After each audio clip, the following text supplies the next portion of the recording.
Assalamualaikum warahmatullahi wabarakatuh. Izin memaparkan hasil analisis kelompok kami yang berstudi case uji hipotesis untuk rata populasi dan proporsi.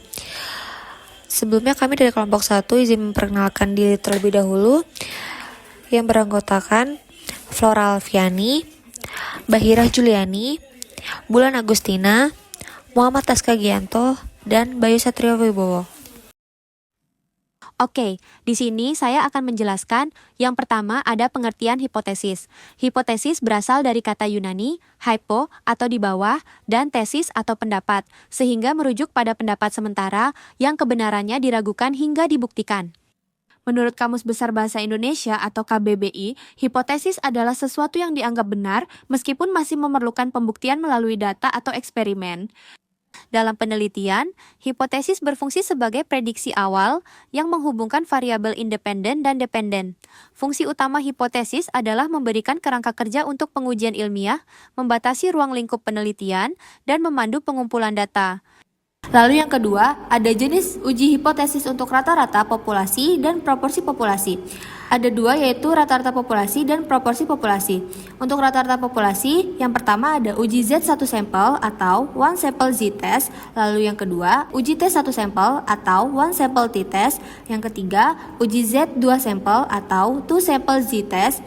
Yang keempat, ada uji T2 sampel independen atau independent sample T-test. Lalu yang terakhir ada uji T berpasangan atau paired sample T-test. Lalu ada proporsi populasi. Yang pertama adalah uji Z proporsi 1 sampel atau one sample proportion Z-test. Lalu yang kedua ada uji Z proporsi 2 sampel atau two sample proportion Z-test. Lalu di sini ada manfaat uji hipotesis adalah untuk mengetahui apakah nilai rata-rata sampel berbeda secara signifikan dari nilai yang diharapkan, sehingga membantu pengambilan keputusan secara objektif dan berbasis data. Uji ini sering digunakan untuk mengevaluasi efektivitas suatu kebijakan, program, atau kinerja, serta mendukung pembuktian hipotesis dalam penelitian kuantitatif. Uji hipotesis untuk proporsi populasi bermanfaat untuk menilai apakah persentase suatu kejadian dalam populasi telah sesuai dengan standar atau target yang ditetapkan. Uji ini banyak digunakan dalam survei, pengendalian kualitas, dan evaluasi layanan karena mampu memberikan gambaran kondisi populasi secara sederhana, jelas, dan mudah diinterpretasikan. Selanjutnya, ada proses pengujian hipotesis.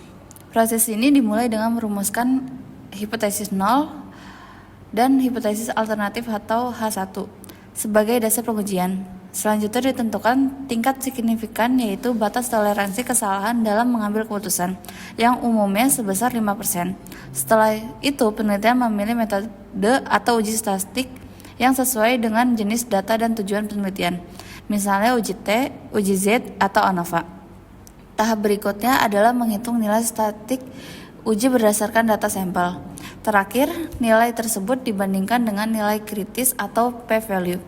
Jika p-value lebih kecil dari signifikan, maka H0 ditolak. Sedangkan jika p-value lebih besar dari signifikan, maka H0 gagal ditolak. Dengan demikian, pengujian hipotesis membantu penelitian mengambil keputusan secara objektif berdasarkan data. Selanjutnya ada tahapan pengujian hipotesis. Proses dimulai dengan menentukan hipotesis 0 atau H0 dan hipotesis alternatif H1, di mana H0 menyatakan tidak adanya pengaruh atau perbedaan, sedangkan H1 menyatakan sebaliknya. Setelah itu ditentukan tingkat signifikan sebagai batas kesalahan yang dapat diterima, biasanya 0,05. Selanjutnya, penelitian memilih statistik uji yang sesuai dengan jenis data dan tujuan penelitian, seperti uji T, uji Z, atau chi-square. Kemudian ditentukan daerah kritis sebagai wilayah penolakan H0. Setelah data diolah, nilai statistik uji dihitung dan dibandingkan dengan daerah kritis atau p-value. Berdasarkan perbandingan tersebut ditentukan keputusan H0 ditolak atau gagal ditolak. Tahap terakhir adalah menarik kesimpulan penelitian yang menjelaskan makna hasil pengujian hipotesis terhadap permasalahan yang diteliti. Selanjutnya ada kelebihan kekurangan uji hipotesis untuk rata-rata populasi. Yang pertama ada kelebihan, mudah diterapkan dan dipahami. Yang kedua, banyak digunakan dalam penelitian kuantitatif. Yang ketiga, tersedia metode alternatif. Yang keempat, sensitif terhadap perubahan data. Selanjutnya ada kekurangannya. Yang pertama, sensitif terhadap outlier. Yang kedua, asumsi normalitas. Yang ketiga, kurang representatif untuk data tidak simetris. Yang keempat, tidak cocok untuk data kategorik. Oke, selanjutnya, uji hipotesis untuk proporsi populasi. Uji hipotesis proporsi digunakan untuk menguji presentase atau proporsi suatu karakteristik dalam populasi. Misalnya, proporsi mahasiswa lulus atau pelanggan yang puas. Kelebihannya, 1. Cocok untuk data kategori seperti ya, tidak, atau lulus, tidak lulus. 2. Diperhitungkan sederhana karena hanya membandingkan proporsi sampel dan populasi. 3. Sering digunakan dalam survei dan polling. Keempat, mudah diinterpretasikan karena terbentuk presentase. Kekurangannya, 1. Membutuhkan ukuran sampel yang cukup besar agar hasil akurat. 2. Informasi terbatas hanya pada proporsi. Ketiga, sensitif terhadap kesalahan sampling sehingga bisa menimbulkan bias. Keempat, kurang detail dibandingkan uji rata-rata. Pengujian hipotesis untuk rata-rata. Untuk populasi yang menyebar normal, terdapat 2 uji yang dapat digunakan, yaitu uji Z dan uji T. Uji Z-test digunakan apabila ragam sigma kuadrat atau simpangan baku sigma populasi sudah diketahui. Karena nilai simpangan baku populasi sudah ada, maka perhitungan uji menjadi lebih sederhana. Uji Z umumnya digunakan pada sampel berukuran cukup besar dan sering dipakai dalam penelitian yang datanya berasal dari populasi dengan karakteristik yang sudah jelas. Selanjutnya, uji T. T-test. Digunakan apabila ragam sigma kuadrat atau simpangan baku sigma populasi tidak diketahui. Dalam kondisi ini, simpangan baku populasi digantikan oleh simpangan baku sampel sebagai pendekatan. Oleh karena itu, uji T lebih fleksibel dan sering digunakan dalam penelitian, terutama jika ukuran sampel relatif kecil. Kesalahan dalam mengambil keputusan. 1. Hipotesisnya sesuai.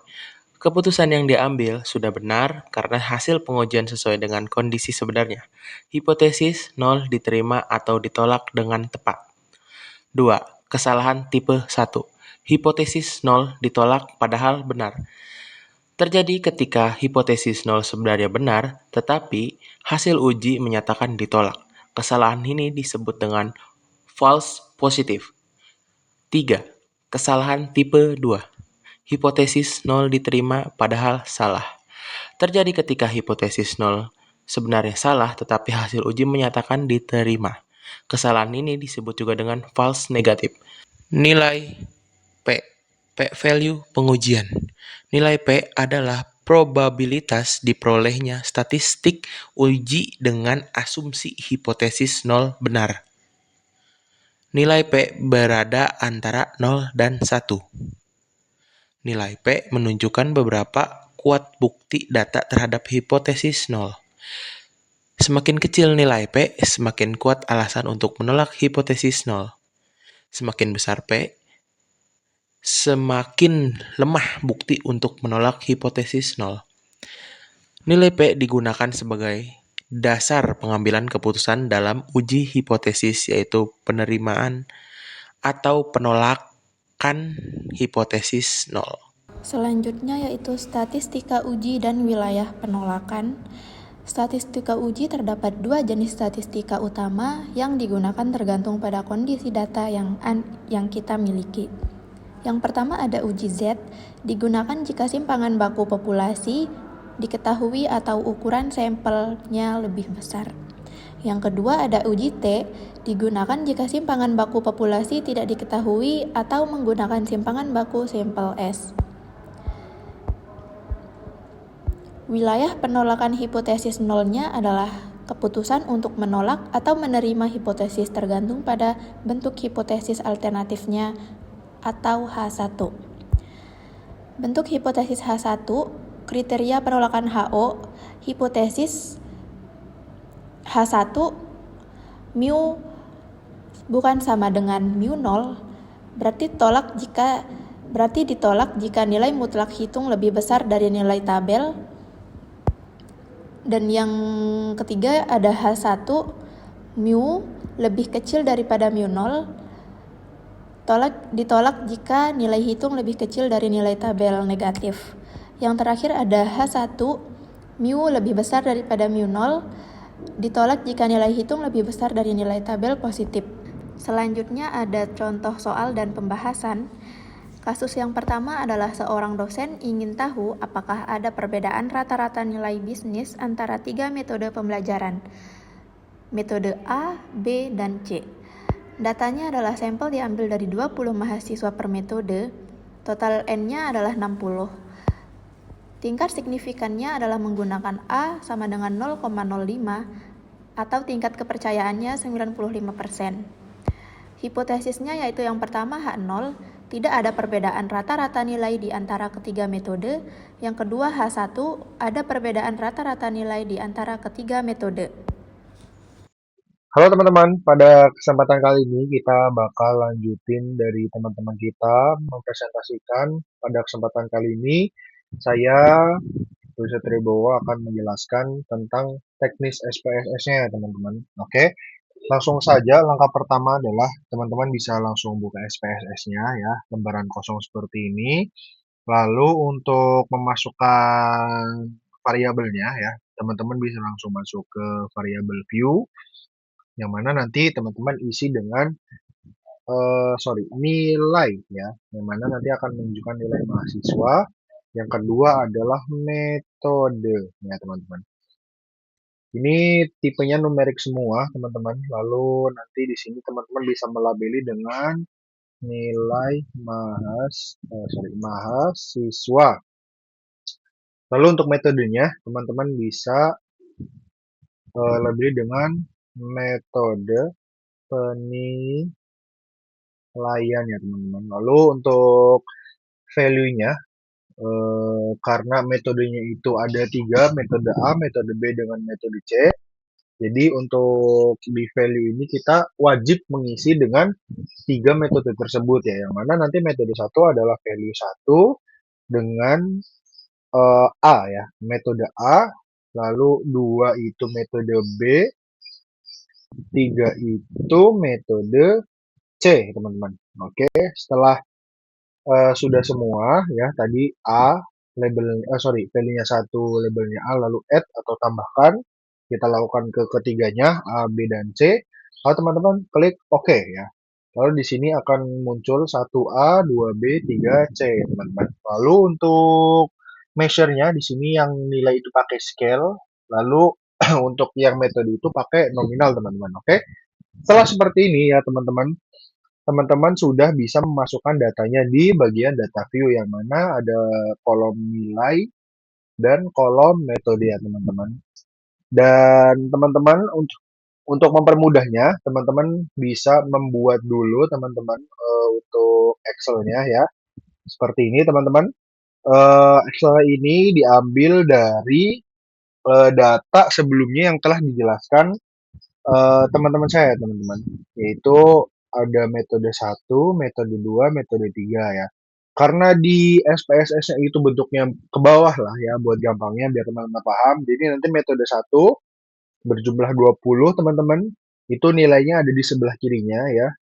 Lalu metode 2, metode 3 ya, lakukan hal yang sama ya teman-teman. Setelah teman-teman sudah membuat seperti ini, jadi teman-teman bisa blok semuanya. Lalu teman-teman bisa lakukan copy, salin. Setelah teman-teman menyalin, teman-teman itu bisa langsung memasukkan ke sini. Langsung paste saja. Ctrl V ya teman-teman.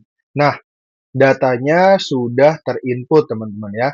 Lalu setelah sudah ada datanya, setelah teman-teman membuat variabel view, lalu menginput datanya, teman-teman bisa langsung melakukan analisa ya.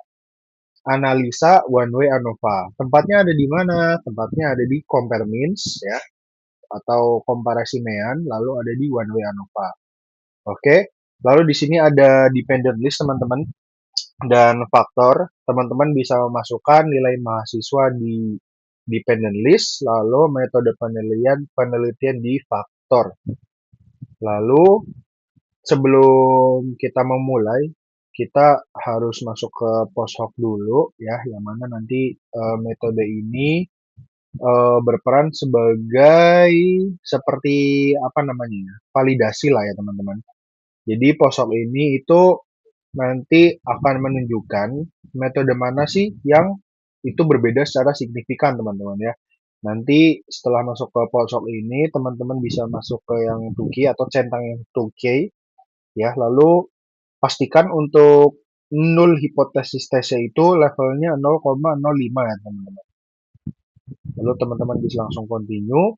Lalu di bagian option, teman-teman memakai deskriptif karena ini uji ANOVA, lalu pakai yang homogeneity ya, variance test, yang mana karena data yang kita ambil adalah data yang homogen teman-teman, sama di sini dalam artian semuanya numerik teman-teman. Continue. Lalu setelah semuanya telah disetting, teman-teman bisa klik OK. Nah, setelah teman-teman klik OK, nanti teman-teman akan mendapatkan tampilan ANOVA, teman-teman. Nah, di sini teman-teman bisa lihat ya, teman-teman.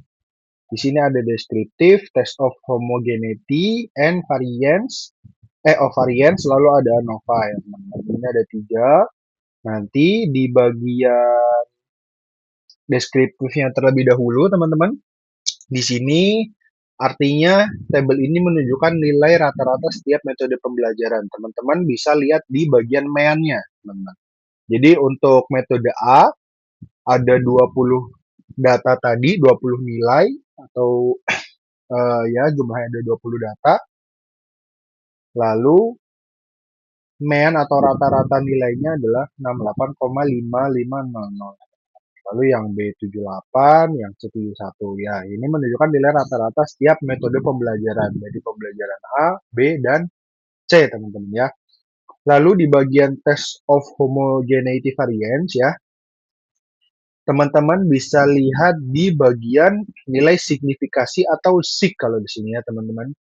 Nah, di uji Leven statistik ini, signifikasinya itu kalau signifikasinya itu lebih besar ya, lebih besar dari 0,05, artinya dia homogen atau sama, yang mana itu menunjukkan kalau datanya itu homogen dan memenuhi syarat ANOVA gitu ya. Teman-teman bisa lihat di kolom SIG ya, dia lebih besar dari 0,05, semuanya lebih besar dari 0,05, yang mana ANOVA-nya itu valid lah teman-teman ya. Lalu di sini ada ANOVA-nya. Di bagian ANOVA teman-teman, di sini ada nilai signifikasi ya, yang mana nilai signifikasinya itu lebih kecil ya dari 0,05 ya. Di sini 0,001, yang mana hal ini menunjukkan bahwasanya hipotesis 0 ditolak ya. Hipotesis 0 ditolak berarti yang diterima adalah hipotesis 1 ya, menurut ANOVA ya. Lalu di post host test ini dia menunjukkan data mana aja sih atau pasangan metode mana aja sih yang berbeda secara signifikan ya. Nah, di sini teman-teman bisa lihat di bagian signifikasi ya. Bagian A, metode penilaian A, BC-nya itu berbeda, B berbeda, sama, lalu di signifikasi di sini juga sama, berbeda. Jadi ketika signifikasinya itu kurang dari 5 ya, itu berarti mereka berbeda secara signifikan ya. Nah, dari data ini ya teman-teman, kita bisa ambil kesimpulan bahwasanya terdapat perbedaan rata-rata nilai mata kuliah bisnis antara metode pembelajaran A, B, dan C ya teman-teman, yang mana itu sejalan dengan yang kita tes lah ibaratnya, karena kita punya 2 hipotesis teman-teman. Yang pertama adalah Hipotesisnya menyatakan bahwa tidak ada perbedaan rata-rata nilai ketika metode pembelajaran ya. Karena ANOVA-nya itu H0-nya ditolak, maka berarti hipotesisnya itu menyatakan bahwasanya terdapat perbedaan rata-rata nilai ketiga metode pembelajaran yang mana disebutkan dalam hipotesis alternatif ya. Berarti H0 ditolak, H1 diterima teman-teman. Seperti itu teman-teman ya. Mungkin segitu saja teman-teman untuk videonya teman-teman dari saya. Terima kasih. Semoga teman-teman bisa paham kenapa H0 itu diterima, kenapa H0 itu ditolak dan H1 diterima teman-teman. Oke. Sekian dari saya. Wassalamualaikum warahmatullahi wabarakatuh. Yang terakhir ada kesimpulan, uji hipotesis sangat penting dalam penelitian kuantitatif untuk menarik kesimpulan secara objektif dan berbasis data. Dengan menggunakan berbagai jenis uji, seperti uji Z dan uji T untuk rata-rata serta uji Z untuk proporsi. Dipilih sesuai dengan karakteristik data dan informasi.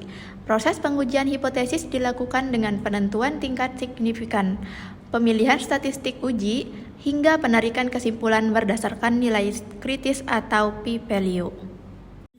Oke, cukup sekian penjelasan dari kelompok kami. Kurang lebihnya mohon maaf. Assalamualaikum warahmatullahi wabarakatuh.